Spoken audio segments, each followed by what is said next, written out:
so welcome to Radical Feminist Perspectives. Today we're going to hear about the monsterification of women discussed by Aurora Linnea. So over to you, Aurora.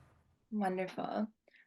So I just want to start by acknowledging that I initially proposed this topic for today's presentation with the idea that it would be sort of a radical feminist Halloween special, which does imply a certain lightheartedness in the framing.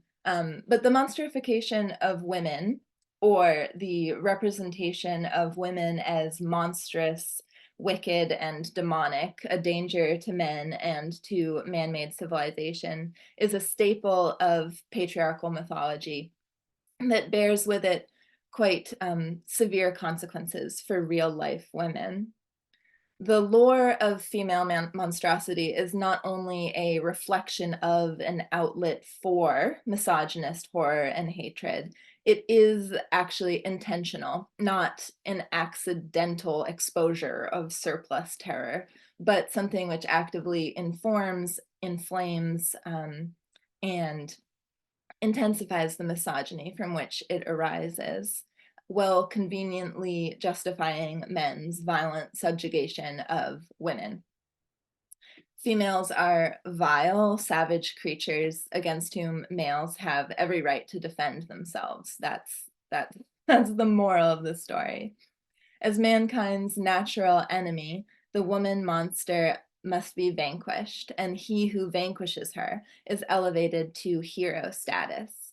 The mythology of female monstrosity is therefore an instrument of male domination and demands serious-minded attention and analysis as such. These tales are not just trivial oddities for one's intellectual curiosity cabinet, harmless aberrations to be handled glibly, as they often are. They're also not just historical in the sense of being consigned to the past. The monsters that men make of women have shape-shifted to suit the paranoid fixations of each new patriarchal age, but the myths themselves press on, really in essence unchanged. The centuries-long and indeed ongoing, as is evidenced by femicidal campaigns in Ghana and Nepal, to name just a few well-documented examples. So these ongoing persecution of hundreds of thousands of women as witches is a grim testament to the gravity of the scary stories that men tell about women. I also want to say now that I've left witches to the side for this session because it seems to me that the witch, as the quintessential archetype of female monstrosity, calls for her own hour at least and could have many, many hours devoted just to that subject. So I'll be omitting witches today, but otherwise the monsters that I have chosen to feature are those that I consider, my slides are doing funny things. Anyway, they're those that I consider to be the root images or root concepts for the horror of women as it circulates today.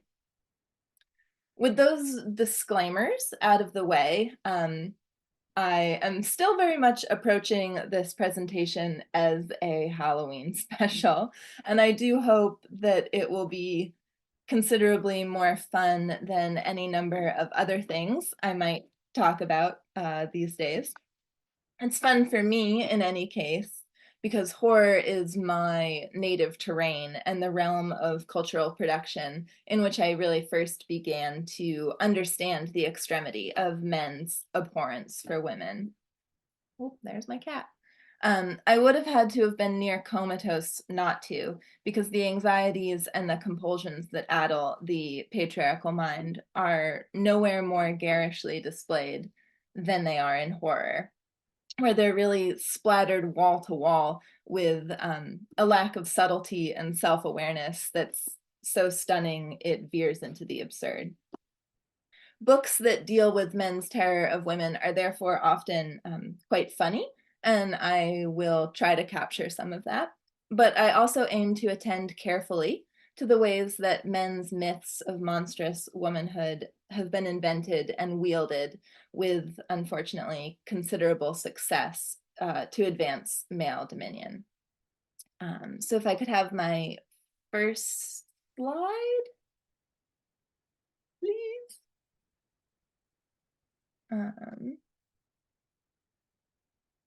It's the terrible mother one. There we go. Okay. So when writers chart the lineage of female monstrosity, the monster or great ancestress that's most often cited is this symbolic figure that is described by the Jungian psychologist Eric Newman as the terrible mother. In his 1955 book, The Great Mother, Newman sketches the cross-cultural primordial goddess archetype as a dual entity, at once life-giving and death-dealing. In her positive aspect as the Great Mother, she represents fertility, new growth, birth, rebirth, life's flourishing. In her negative aspect, she is the terrible mother, representing death and destruction. But either way, the hero's journey for the male is to seek liberation by struggling against and overcoming this mother as a symbol of nature, the unconscious, civilization's antithesis, and so on. Meaning that the mother, whether beneficent or malicious, is always ultimately an enemy for men to defeat, no matter how she conducts herself. Per usual, for women under male dominion, the best that she can hope for is hollow praise, contingent upon her diligently self-sacrificial servility to men who despise her. The mother's greatness or terribleness is always a matter of male perspective, and in moments of existential dread, or when he takes off his rose-colored glasses for a moment, the kindly, generative, flower wreath bedecked mama of fruitful harvests is exposed to him as gruesome and cruel, suddenly transformed into the terrible mother, in whom, as Newman writes, and this is a really incredible quote, so I'm going to read the whole thing. The womb of the earth becomes the deadly devouring maw of the underworld, and beside the fecundated womb and the protecting cave of earth and mountain gapes the abyss of hell, the dark hole of the depths, the devouring womb of the grave and of death, of darkness without light, of nothingness. Disease, hunger, hardship, war above all are her helpers, and among all peoples, the goddesses of war and the hunt express man's experience of life as a female exacting blood. This terrible mother is the hungry earth which devours its own children and fattens on their corpses. It is the tiger and the vulture and the coffin, the flesh-eating sarcophagus, voraciously licking up the blood seed of men and beasts, and once fecundated and sated, casting it out again in new birth, hurling it to death, and over again to death. So that's quite melodramatic. And Newman goes on to list the principal elements of the iconography of the terrible mother. So we have here serpents, big cats, fangs and tusks and gnashing teeth, skulls, scavenger birds, knives, blood sacrifice, the engulfing entrance to the underworld, tombs and urns, caves, blackness, the abyss. I mention these because moving forward, it will become obvious that all of these elements recur again and again in the imagery of female monsters, with a consistency that lends real credence to Newman's concept of this cross-cultural icon of malevolent womanhood, which varies slightly with place and time, but is basically the same figure continuously. At its root, the cannibalistic, terrible mother who eats her own offspring is the earth as death chamber, in whose bowels everything dissolves into decay. The attitude expressed with this is the classic patriarchal thesis that life is death, therefore hideous, and women and the earth together are to blame because the earth gives life and women give birth to children who will be forced to suffer all of the horrors of living.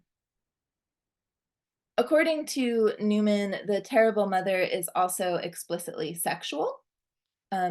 Quote, this is a quote, "The terrible goddess rules over desire and over seduction that leads to sin and destruction. Love and death are aspects of one and the same goddess.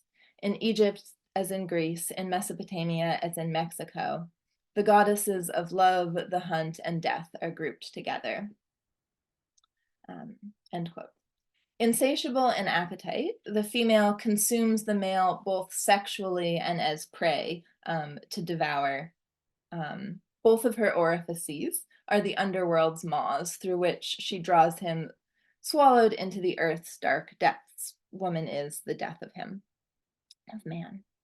Newman argues that as the patriarchal social order solidified and male solar gods took the place of female earth goddesses as creators of the world, the negative aspect of the feminine was submerged and the terrible mother slid out of view, no longer the source of horror that she once was.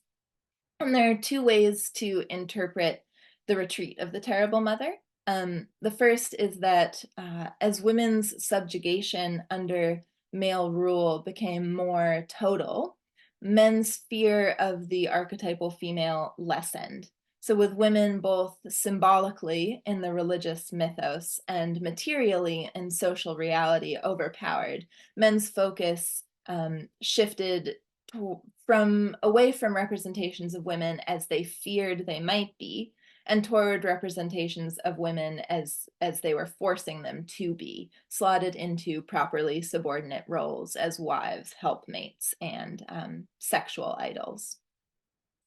The alternative interpretation frames the suppression of the terrible mother as a deliberate elision by men of a female figure perceived as possessing too much power.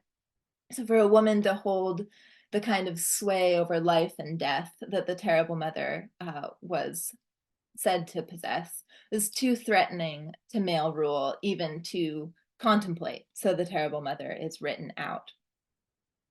Both explanations are credible enough, but really I am not convinced by Newman's claims that the terrible mother or the negative aspect of the feminine ever disappeared. Really, it seems more the case that with the ascent of patriarchy and its pantheon of male progenitors, the terrible mother in her various guises ceased to induce terrified supplication and was demoted to being a pure villain for the myth. Her purpose now solely to provide men with opportunities for conquest and vengeance against woman and all she symbolizes, and to legitimize male control over women's bodies and lives in supposed self-defense. Can I have my next slide?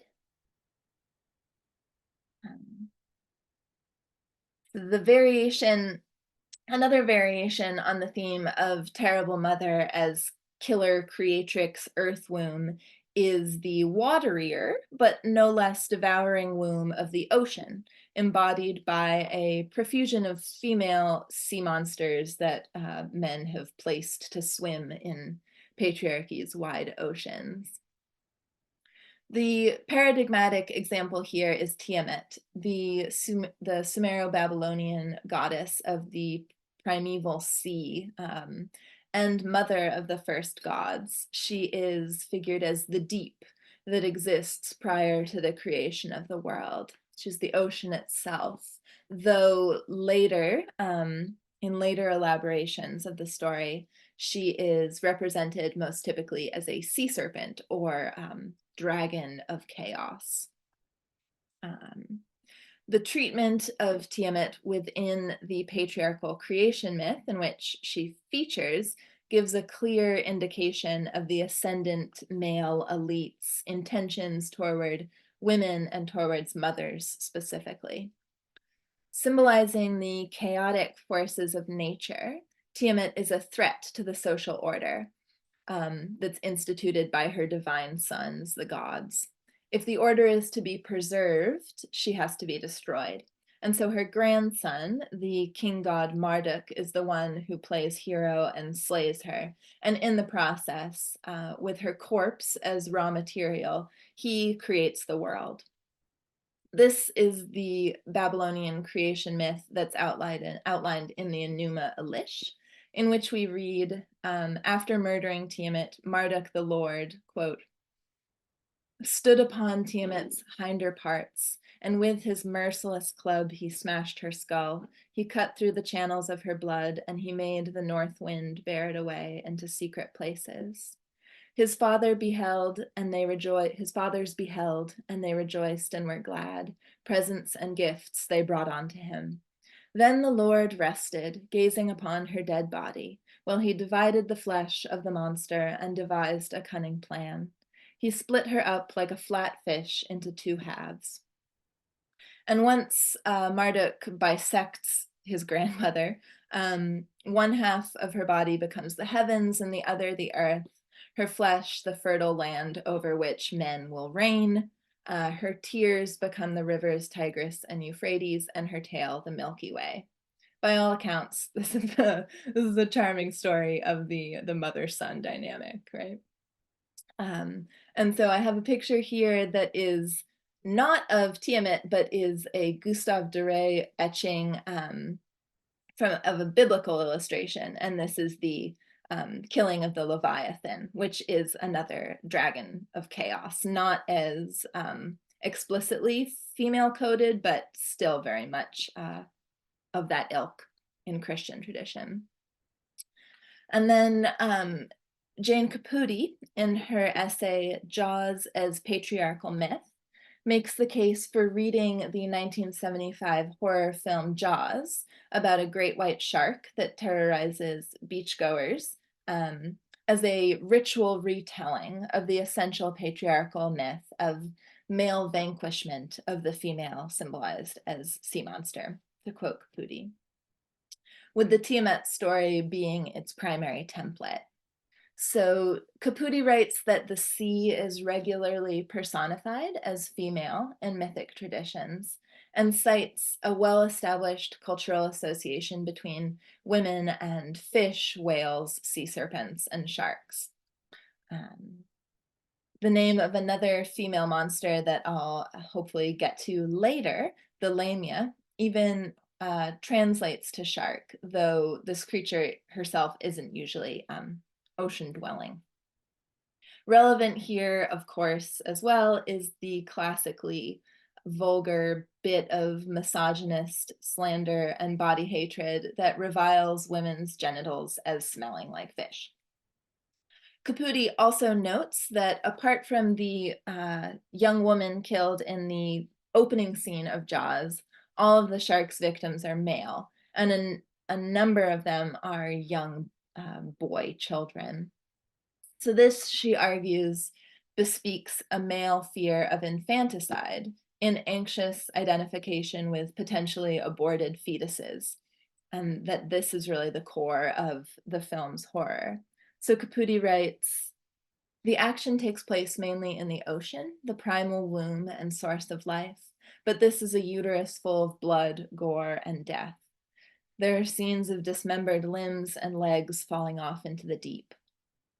It seems relevant that the Roe versus Wade ruling that decriminalized abortion in the United States had been decided only 2 years before the novel on which Jaws is based was published, and 3 years before the film was released. So abortion anxiety was very much in the water at the time, so to speak.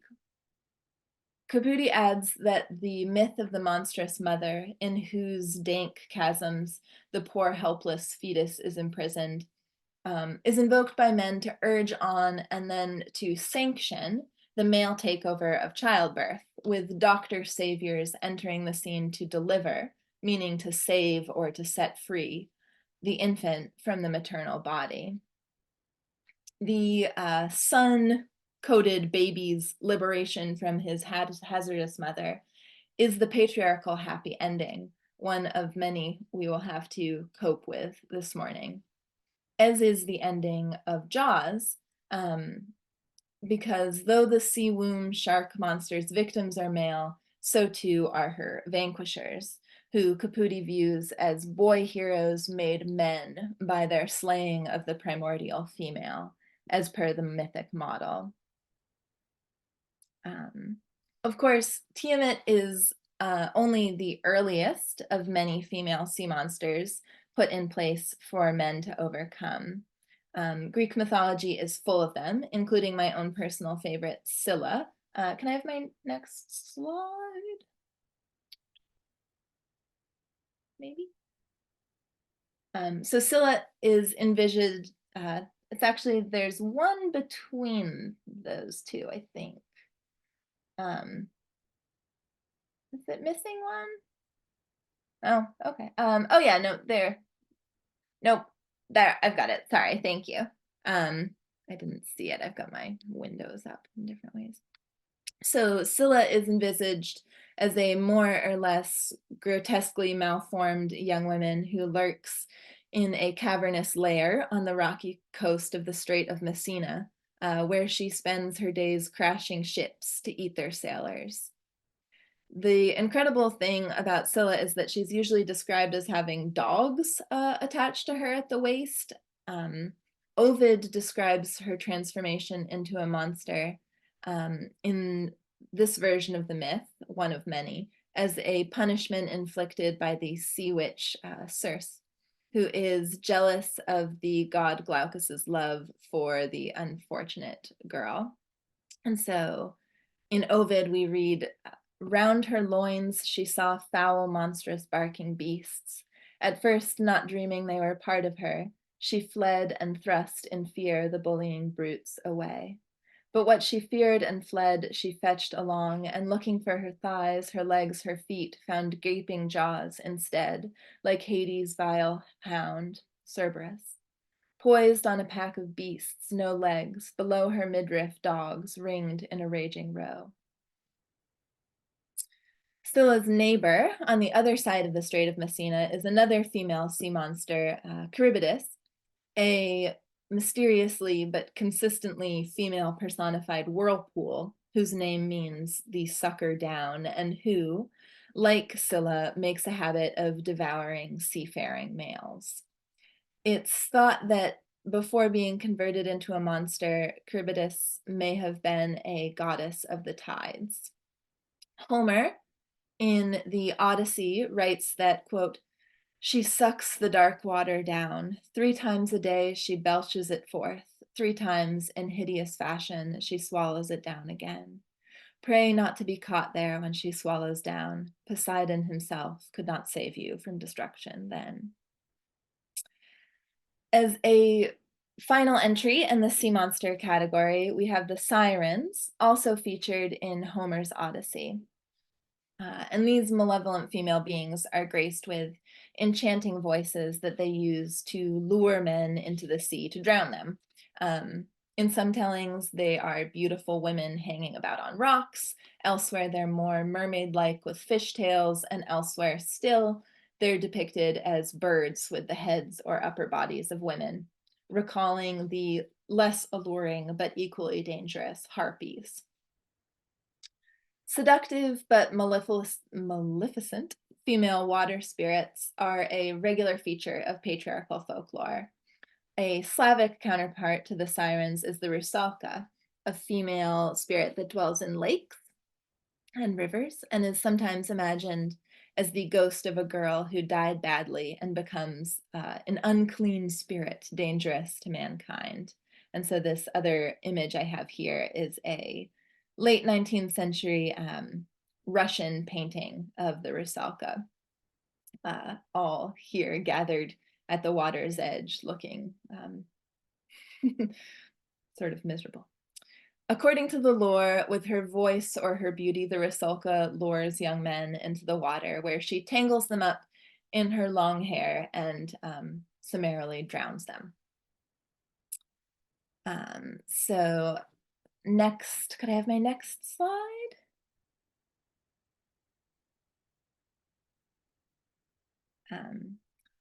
So when women are not personifying death and dissolution directly and demanding sacrificial victims and or devouring men as per terrible mother procedure, they are nonetheless blamed for bringing death into the world. So in Robert Briffault's 1931 tome, The Mothers, he concludes after a lengthy cataloging of women who are blamed for bringing death into the world by man-made cultures. Woman is universally regarded as having brought death into the world, and all are woe. So that makes the situation pretty clear. To stick with the classics, Pandora is our exemplar of this type. According to the myth, in the more prominent of the two versions that are written by Hesiod, Pandora is created by Zeus to punish mankind after Prometheus steals fire for man. And the first human woman, Pandora, is given to Prometheus's brother, Epimetheus, who accepts her as a gift despite his brother's warnings against trusting Zeus. Pandora carries with her a jar, which she promptly opens and spills out, letting forth, quote, gloomy afflictions to give men pain. Hesiod describes Pandora as a deadly, inescapable snare and something evil, which men shall greatly delight in, embracing their own ruin. Because of Pandora, corruptive by constitution and engineered as such by the gods, quote, countless plagues wander amongst men, for the earth is full of evils and the sea is full. Although we're accustomed to think of Pandora's plague dispersing receptacle as a box, it was actually originally a jar, which is a common uterine symbol in ancient mythologies, which only became a box in the 16th century due to what was probably a typo in a rewrite by Erasmus, but which effectively shifted the symbolism forever afterward from uterine to genital. Either way, it is the female body in its sexual and reproductive capacities that releases evil into the world and dooms mankind to a horrible mortal existence.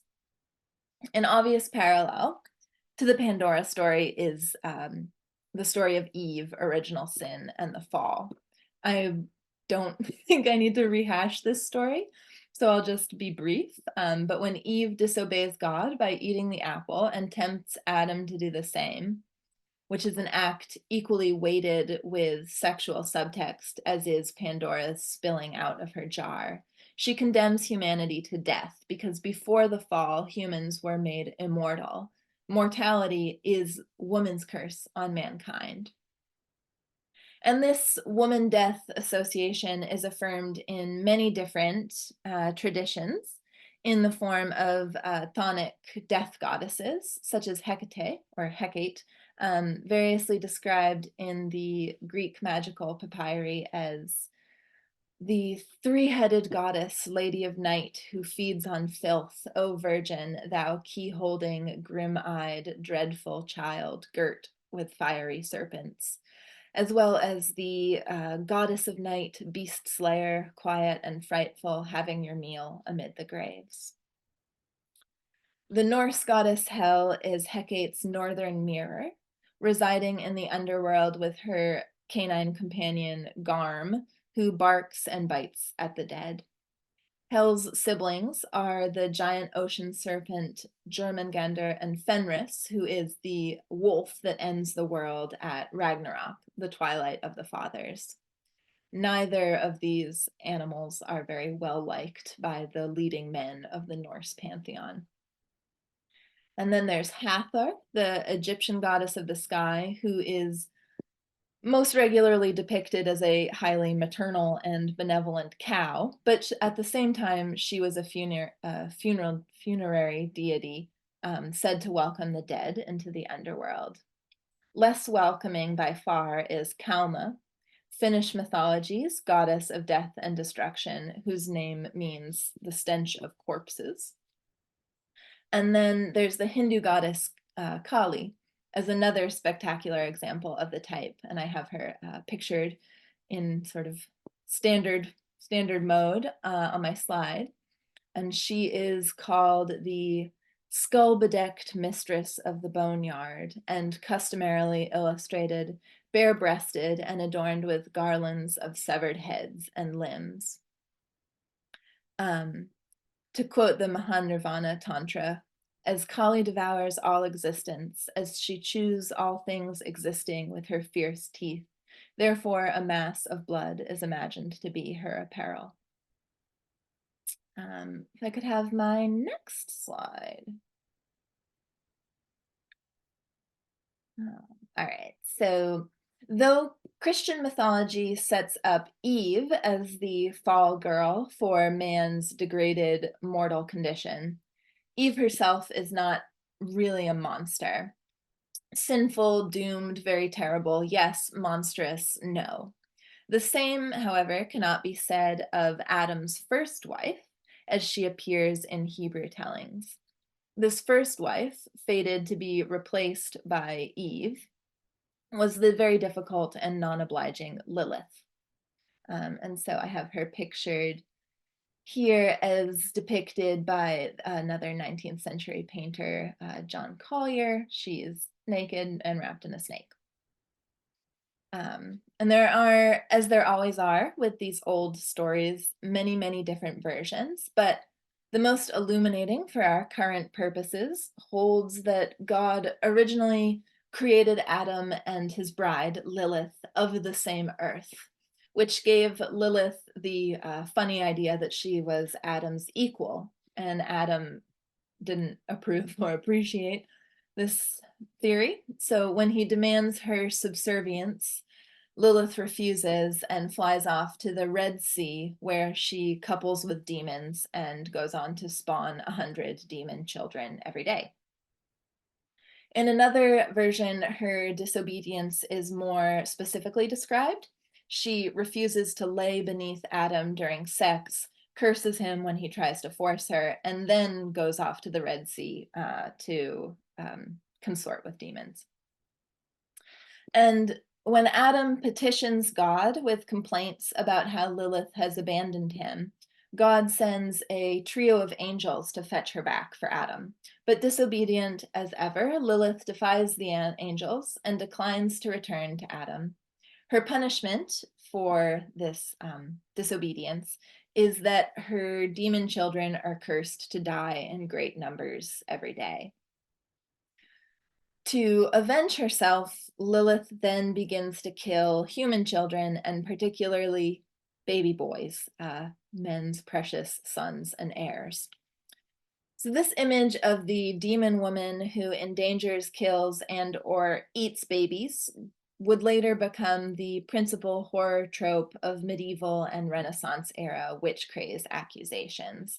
And indeed, a lot of the Lilith lore really percolated and came into prominence during the Middle Ages.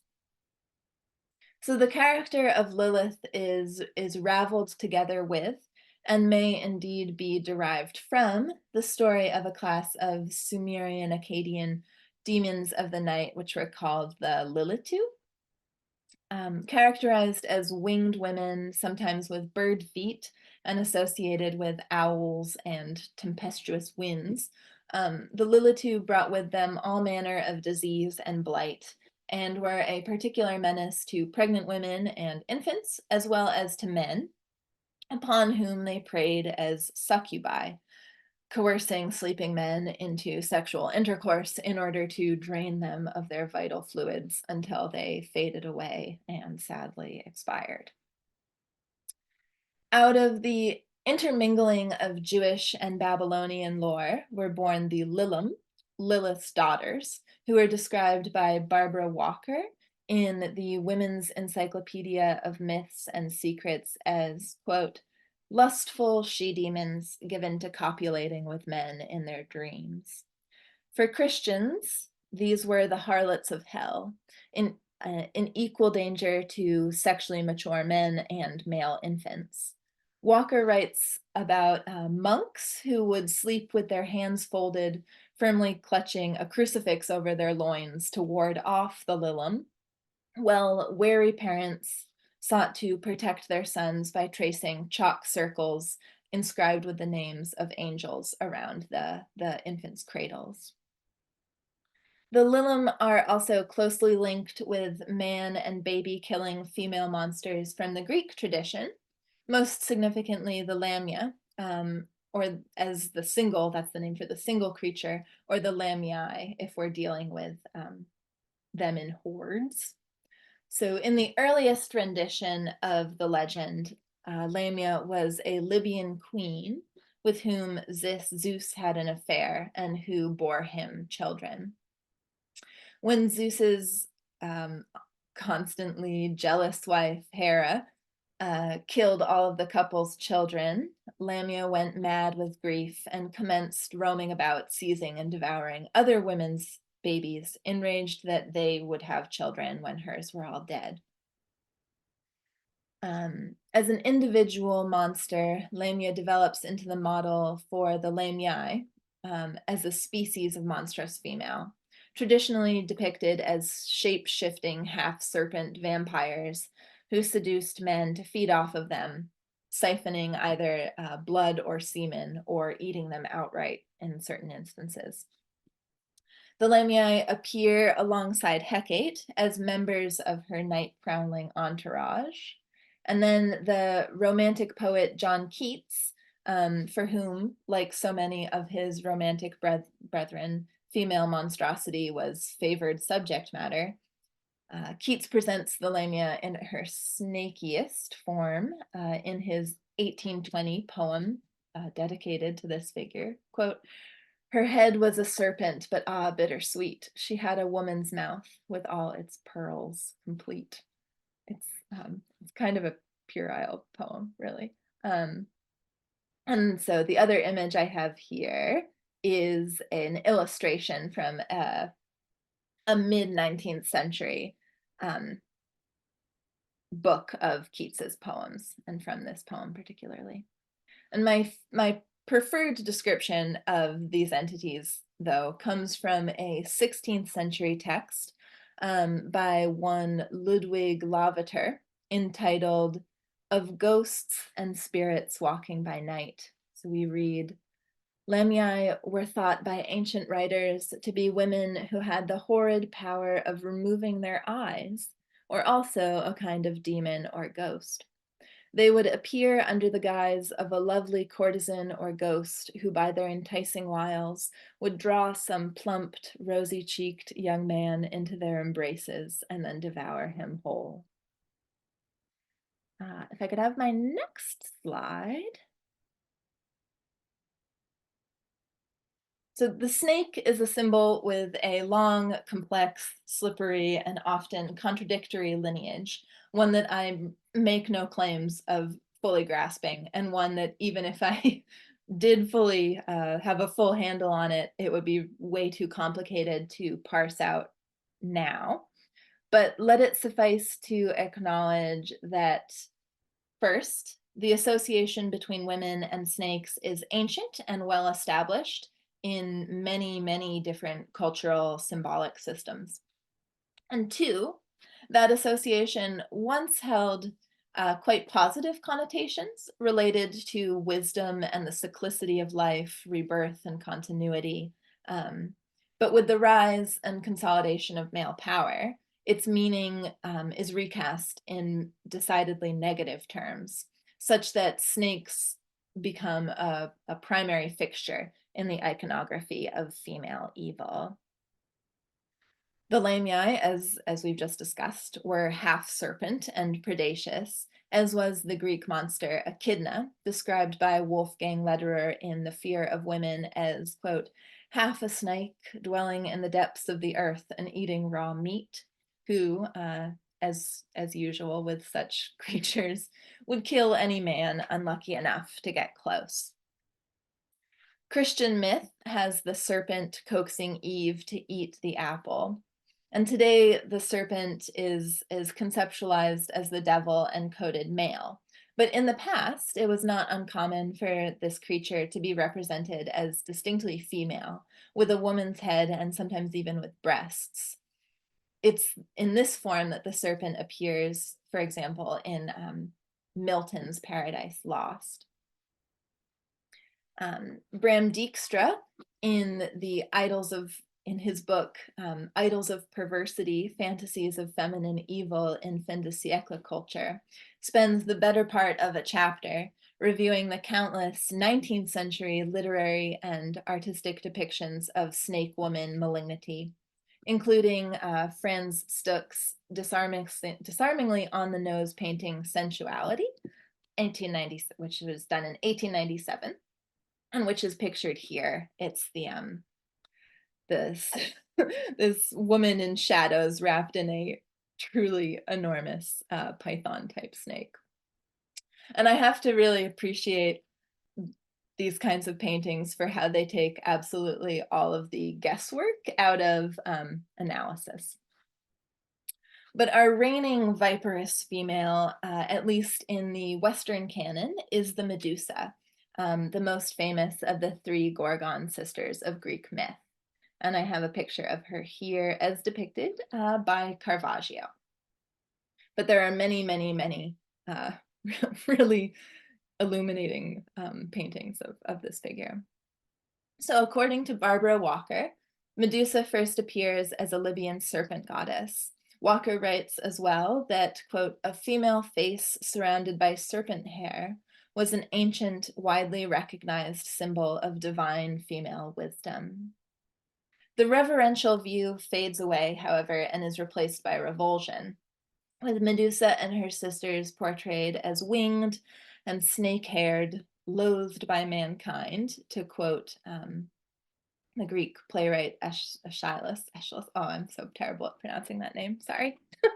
I'm not a classicist. With their gaping mouths bearing boar-like tusks and out-thrust, lolling tongues. Medusa's gaze turns anyone who locks eyes with her to stone. As Dijkstra writes, quote, the Medusa, with her bouffant of snakes, paralyzing eyes, and bestial proclivities, was a veritable nightmare visualization of woman as a predatory sexual being. It's interesting, then, that there's a version of the Medusa myth that attributes her monstrous transformation to her rape by Poseidon and betrayal by Athena. Here, Medusa is a young priestess to Athena when the sea god Poseidon rapes her in Athena's temple. And Athena is angry at the violation not of her priestess, but of her shrine, and curses Medusa by turning her into the hideous monster that we know her as today. So it's the standard plot, classic Darvo, so to speak. The female victim is cast as violator and vilified, as if the harm done to her is the sign of some internal evil. Also standard is the patriarchal happy ending to the myth, when the Medusa is decapitated and the threat diffused by the boy hero Perseus. Freud wrote an essay entitled Medusa's Head, in which he argues that the decapitated head of the Medusa symbolizes, quote, woman as a being who frightens and repels because she is castrated. He clarifies that, more specifically, the head represents the female genitals, which, as Freud would have it, are castrated because there's no penis in sight. Which is chilling for men, because confronting the absence of the penis incites the anxiety that one's own penis might similarly be lost.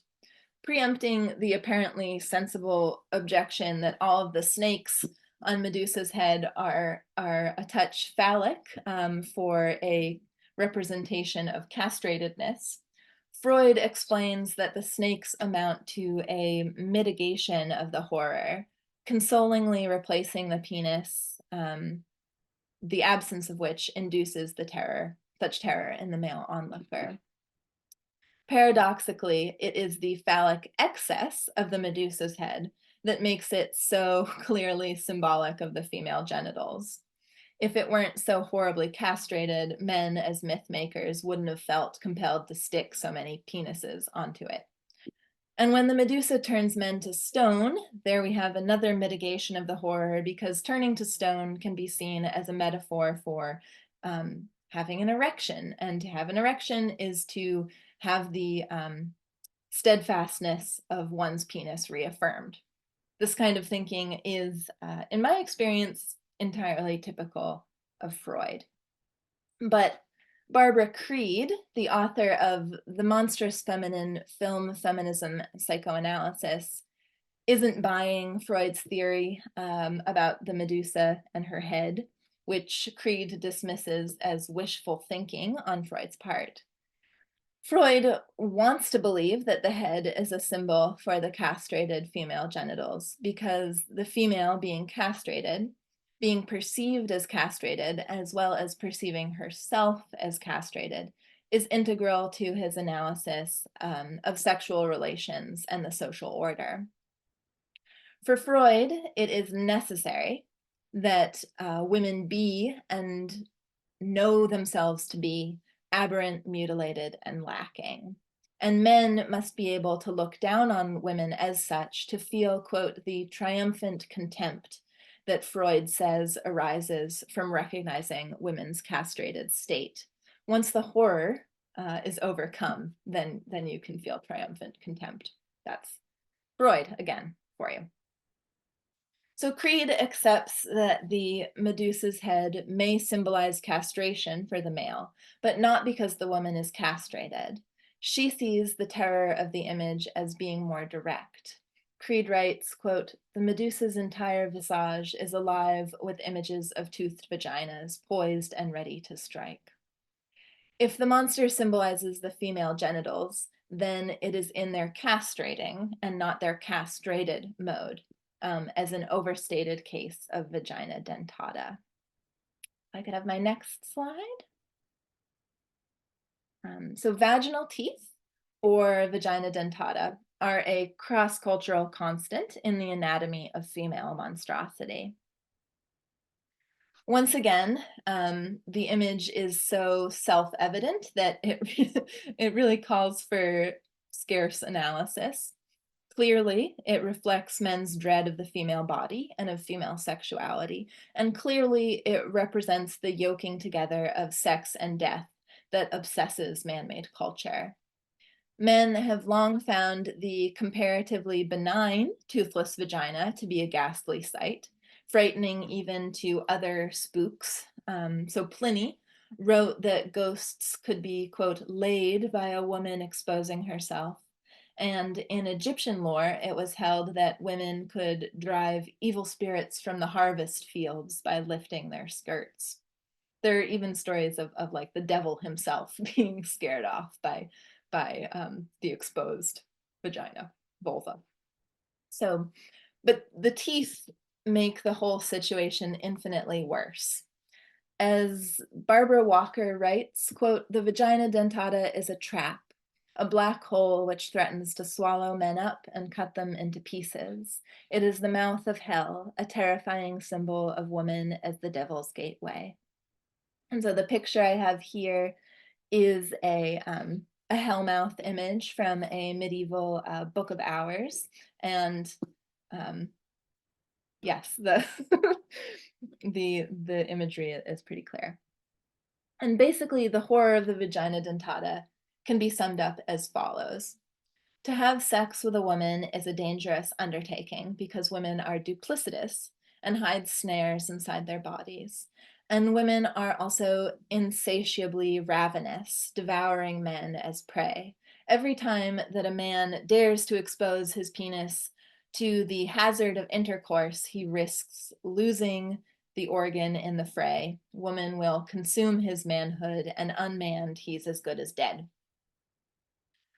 So Hayes in The Dangerous Sex and Lederer in The Fear of Women enumerate a huge assortment of vagina dentata tales, revealing how widespread and even culturally ubiquitous the myth would seem to be. It's customary these days to behave as if misogyny is a product of white Western culture exclusively. And though it is a major export of that culture, it's really quite misleading. There are vagina dentata legends hailing from indigenous cultures of North and South America, from the Pacific Islands and Australia. There are Indian versions of the myth and Japanese ones as well. So it's really quite universal in these man-made civilizations and societies. But white Western culture has done much to keep the tradition alive, as when Jean-Paul Sartre wrote in 1943, "Beyond any doubt, woman's sex is a mouth, and a voracious mouth which devours the penis, a fact which can lead to the idea of castration." So Sartre, writing in the 20th century, was very sure of himself as regards vagina dentata. Happily for men, however, these legends usually come with classic patriarchal happy endings, because although many poor men do suffer castration when tempted by the demon orifice, there's always one heroic youth who figures out how to subdue the beast and neutralize the teeth so that men can practice safe sex and break women in, as it were, domesticated. Most often, this is achieved through violence. The teeth are smashed through by sticks or stones that the men shove into the women's vaginas. And I wanted to read a particular example of the story, but I don't have time to, so I'm just going to refer you to it. But it's featured in Lederer's Fear of Women, and it is, according to him, sourced from the Jicarilla Apache Nation of what's now known as New Mexico. And it is on pages 44 and 45 of that book. So I really recommend you look into it, because it's there really could not be a more obvious case study in how this myth functions to naturalize and to bolster sexuality as a sphere of male domination. And so if I could have my next slide. Yeah. So the last horrific female archetype for the morning is the vampire, which obviously has toothy associations and follows quite naturally on the vagina dentata trope. So vampires are the only monster figure that I have included that are not exclusively or even iconically female. The most famous literary and cinematic vampire, Count Dracula, is male, as were the majority of the other 19th century representatives of the blood-sucking undead that popularized the vampire legend as we know it today. They victimized women, of course, and Dracula has his vampiric brides, but the starring horror of the story was almost always male. But earlier vampire type creatures, succubi like the lamii, were female, and the vagina dentata fantasy of a red fanged mouth with lips wetly glistening as it lies in wait in the darkness for its male victims has obvious reverberations with vampire lore. It's no surprise then that the female vampire would emerge as a stock figure of patriarchal horror. And according to Bram Dijkstra, there's something feminine even about male vampires. So in Bram Stoker's original 1897 novel, the character of Dracula is more effeminate than he is masculine, and is consistently, that's just a consistent feature of his characterization. In addition to being an explicitly anti-Semitic caricature of the unwholesome, corruptive, and scheming Jew. To reinforce this point, Stoker compulsively refers to his vampire as hailing from the East. And the vampire as archaic Jew would have been a logical image for readers at that time, because Jewish men had long been thought to drink the blood of Christian babies, this being the blood libel. And one explanation for their blood consumption was that Jewish men menstruated and needed to drink blood to restore lost reserves. Likewise, women were supposed to turn vampiric to recoup monthly menstrual losses, which was a notion inflamed in the 19th century by a wellness trend that ushered women into slaughterhouses and butcher shops to drink fresh blood as a treatment for anemia. Dijkstra interprets Stoker's Dracula as a case study in degeneracy, in keeping with what he calls the age's cultural preoccupation with the struggle of evolutionary progress against the forces of bestiality and degeneration. Women, already assumed to lag behind men on evolution's ladder, were seen as especially susceptible to degenerative backsliding, a devolution from civilized humanity to savage animality. That the female vampire arose as a symbol of this anxiety is apparent in the first literary work dealing with such a figure, which is Sheridan Le Fanu's 1872 novel, Carmilla. And in this story, I've got to sort of hurry up here, but the female vampire Carmilla does not prey on men, notably, but members of her own sex. She befriends her victims, drawing them into affectionate intimacy. She courts the girls that she parasitizes, and they fall in love. But for the victim, this love is deadly, and steadily she fades away. In the novel, Carmilla is set up as suspect and likely evil from the beginning of the narrative, precisely because her attraction to and for other women is unconcealed.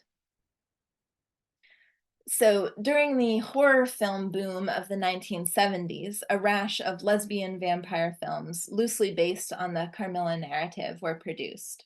If I could have my next slide. Yeah, so these films were made by men, and they were more or less pornographic, usually more pornographic than less. And though they took full advantage of the prurient potentials of the lesbian vampire, they were in no way supportive of lesbianism or lesbians, but represented relationships between women in unequivocally negative terms as inherently grotesque and doomed, while the lesbian herself is portrayed as cold, cruel, and as Bonnie Zimmerman writes, a vampire rapist who violates and destroys her victim. The appearance of these lesbian vampires is not at all subversive, as facile and queer theory type readings tend to insist, but reactionary. The aim is to inculcate revulsion for lesbianism as violent, compulsive, aberrant, and supernatural. The supernatural factor also serves as a balm for the male ego, easing as it does men's insecurities about losing their women to other females. If the lesbian is a vampire, then the dumped man is not sexually inadequate, but rather a mere mortal battling dark and arcane forces. It's easy to understand the solace that this conceit stood to provide. And that is the end of my hour, so I will cut myself off. Yeah, happy Halloween, I guess. Thank you. Thank you very much, Aurora. That was absolutely brilliant. So on behalf of everybody, it's absolutely fantastic. And see everybody next week. And bye then. Bye.